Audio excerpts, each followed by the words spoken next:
Hello and welcome back to ESPN's Football Forecast with myself, Hugh Wilson-Croft and James Olcott. Another big weekend of football ahead of us. We're going to focus in this week on the Premier League and begin at the King Power Stadium where Leicester take on Arsenal. Two sides, James, that I actually think have had pretty good starts to the season now, coming into a bit of form and could even target fourth at a stretch in the Premier League. What do you think? Yeah, I think that would have been, I say realistic target, but certainly a target for both of these teams. You look at the table right now, and generally we go, you can't judge the league until after 10 games. Well, Judgment Day is coming because 9 games have gone. This is the 10th one.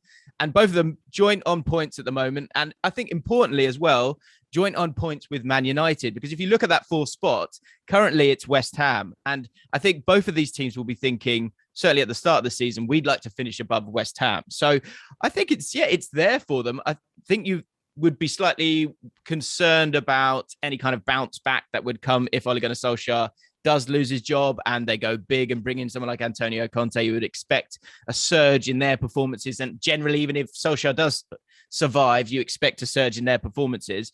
But both these teams, last time we were talking about Arsenal, it didn't look good, did it? It was during that terrible first few games for them.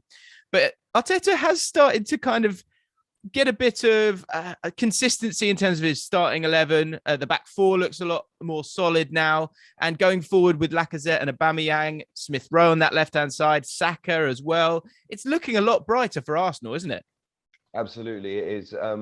I think a couple of things are happening at Arsenal right now that their fans should be really happy about. The young players are growing in confidence. They aside from the new signings, Emil Smith Rowe and Bukayo Saka, in terms of players under the age of 21 in the Premier League, they're in the top 4 in terms of chances created, both of them into double figures. They're having an effect in the right part of the pitch. But the new signings are beginning to settle in. The team is beginning to gel. I've got to credit Mikel Arteta. The team seems to have a very nice balance to it. It hasn't got the experience just yet, but it has got a nice balance to it. And there are definitely green shoots for Arsenal fans. 8 games unbeaten now. I think you've got to be delighted with that if you're an Arsenal fan. But they have been riding their luck over the past few weeks. Even the Arsenal fans will concede that.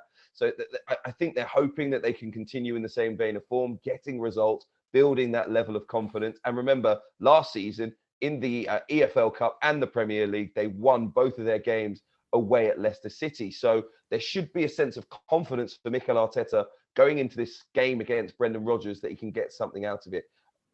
I'd be happy if I was an Arsenal fan right now. That's all I'm saying. But Hugh, can I ask you this? Because can I pull at this thread? Because I think this is the first time we've done this a while now on ESPN, and we love it every single week. But I don't think I've ever heard you compliment Arteta. Like, what is this? Is this a new, you okay? I'm sure Arsenal fans, if we could frame that little moment, if that was able to be done, I think people would love that. Are you starting to believe in Arteta now?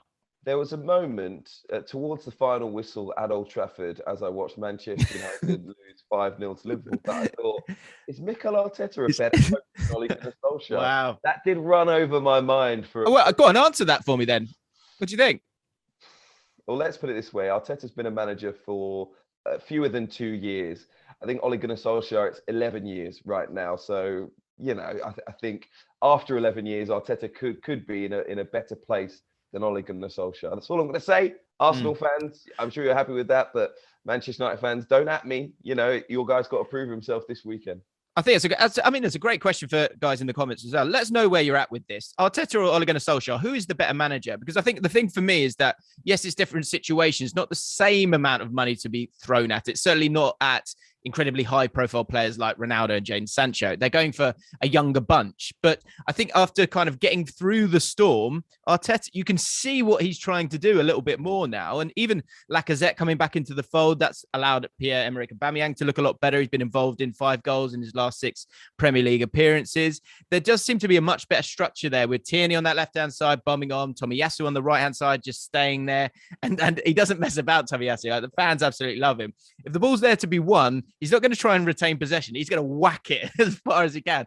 And I think absolutely every single Arsenal fan is fine with that. Going into this game, it's going to be a real test for them, though, because Leicester City are looking like they're finding their feet as well. A couple of good victories, Brentford and Man United recently. And of course, Jamie Vardy has scored more goals against Arsenal than any other Premier League team. Of course, they could have signed him a few years back. Who knows what the butterfly effect of that would have been. Such a tough game to call here.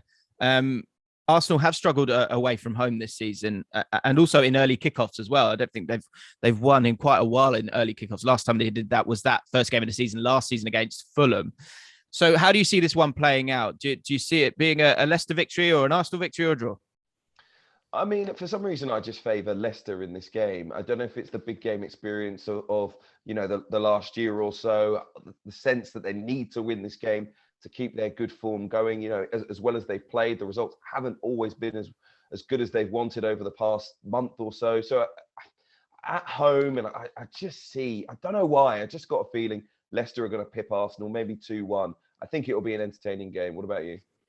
Yeah, I get where you're going with that. I think I do lean that way as well, just because I think, like you say, there's been moments where Arsenal have looked like they could be got at a little bit recently, and the away form's not been that great. And Leicester, it does feel like Leicester have gone up a gear a little bit. That midfield three, Maddison, Samare, and of course Tielemans in there look really, really strong. It's starting to kind of find their groove.